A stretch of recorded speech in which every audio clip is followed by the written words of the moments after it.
Hi gang, I get asked every now and then, what is ground? Sometimes it's to do with household ground, this prong and hole in your plug. Sometimes it's about finding a good ground when making something. And sometimes it's ground in an electronic circuit. So I thought I'd talk about each of these.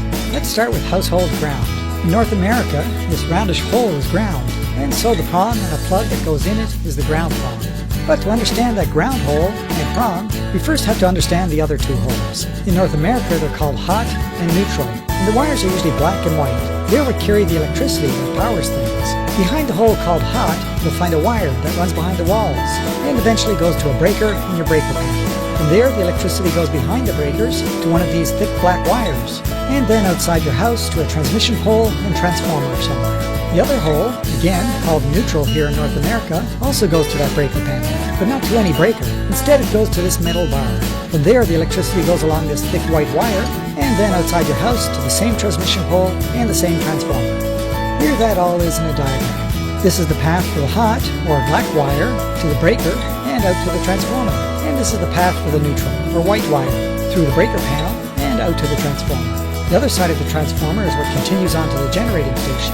So where does the ground hole go? It also has a wire that goes to the breaker panel and connects to this other metal wire, which is connected to the breaker panel's metal case. And it's not clear with this panel, but somewhere the case is connected to the neutral bar. Our diagram now looks like this, with the ground wire going to a ground bar and then onto the neutral bar. But why is the ground wire connected to the neutral bar like that? That's in case you have a break in the insulation covering a wire somewhere. That break can cause a fault, such as in this microwave oven. 3 wires enter the microwave oven. Those 3 wires are connected to the 3 prongs of the plug, hot, neutral, and ground.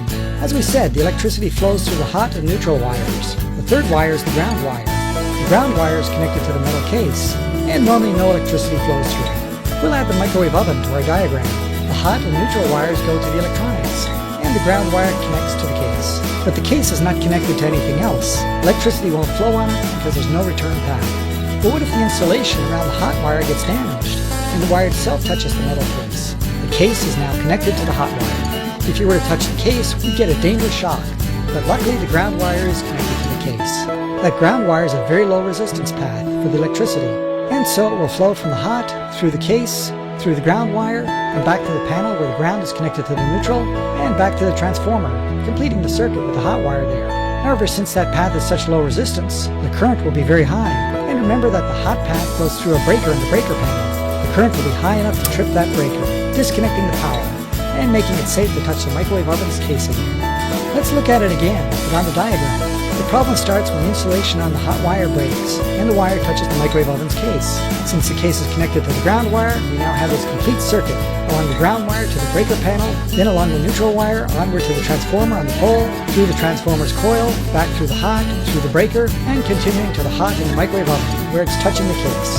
There's very little resistance along that circuit, and so the electrical current will be very high enough to trip the breaker, which opens the circuit, making it safe to touch the microwave oven's case again. But wait, none of that had anything to do with the earth ground. Why is the wire called ground?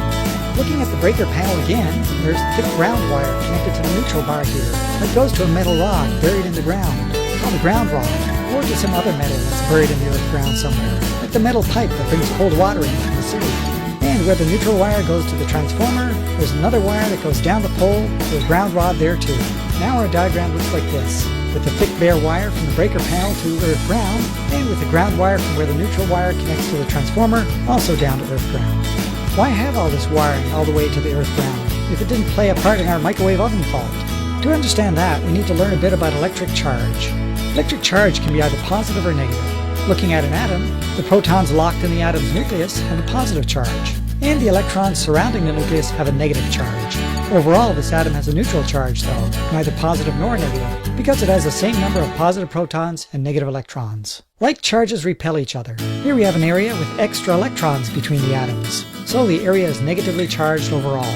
If we try to bring in yet another negative electron, it feels a repulsion, so it's harder to make it go there. The like charges repel each other. But what if that area was the size of the Earth, or maybe just your neighborhood? To negatively charge such a large area would take a lot of extra electrons. Similarly, you could positively charge the area by taking electrons from it, leaving more positive protons than negative electrons.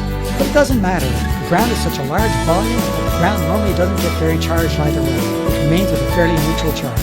So what's a good ground? A good ground is one that has a large enough volume that it can handle whatever charge you're trying to give it without it ever becoming very charged. Now back to why we're connecting wires all the way to earth ground. One reason has to do with lightning. Remember that the breaker panel case is connected to ground, and so is this microwave oven's case. When lightning strikes nearby, those cases can become charged. By connecting to earth ground, that charge leads away to the ground, keeping the cases safe to touch.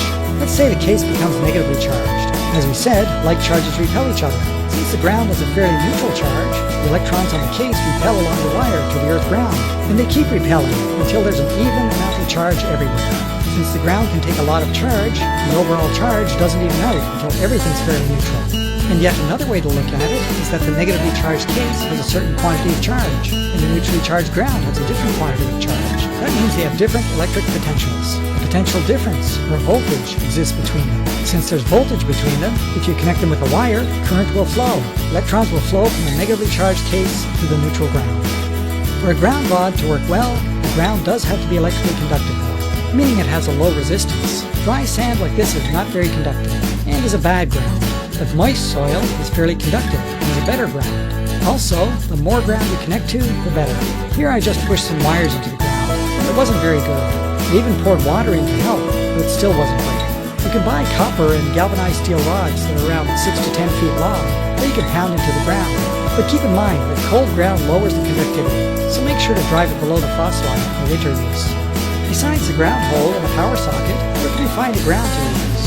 If the current and voltage aren't too high that you get hurt, then your own body can sometimes act as an okay ground. An example where I've done that is with this portable pizza box crystal radio. It's portable because it doesn't need a ground to work, but it works better with one. And if you look closely here, you'll see my hand is on this capacitor plate. The capacitor is one aluminum foil cylinder that slides around another one, and with paper in between. Making a lot of skin contact with the outer cylinder lets it conduct charge to my hand and body. Here, I'm the ground.